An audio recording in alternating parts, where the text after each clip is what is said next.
दलान रिजॉर्ट में, जो सोनकी थाना अवस्थित है दरभंगा में, वहाँ एक व्यक्ति अपने कुछ मित्रों के साथ शराब के नशे में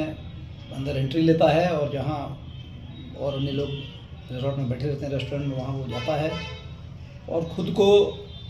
लोक सेवक का प्रतिरूपण करते हुए खुद को समस्तीपुर का एडीएम 2021 बैच का IAS अधिकारी खुद को बताता है और बताता है कि फ़िलहाल वो एडीएम के तौर पर समस्तीपुर ज़िले में पदस्थापित है। लोगों को उस पर कुछ शंका होती है उसके हाव बात व्यवहार से, और इसलिए वहाँ के जो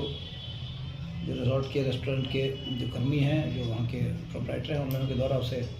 पूछताछ और की जाती है और तत्काल थाने को इन्फॉर्म किया जाता है। थाना सोनकी थाना पहुँचकर जब उससे इन चीज़ों की वेरीफाई करने की कोशिश करता है तो वो संतोषप्रद जवाब नहीं दे पाता है और दलान रिजॉर्ट के ही जो लोग हैं उनके रिटन कंप्लेंट के आधार पर उस पर कार्रवाई की जा रही है।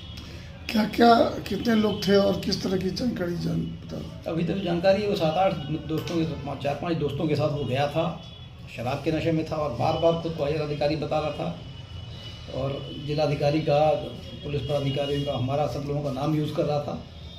और लगातार कहा जा रहा था कि उसके द्वारा कि हम समस्तीपुर में एडीएम के पद पर है, 2021 बैच का IAS है, खुद का नाम डॉक्टर अभिमन्यु कुमार बताता है।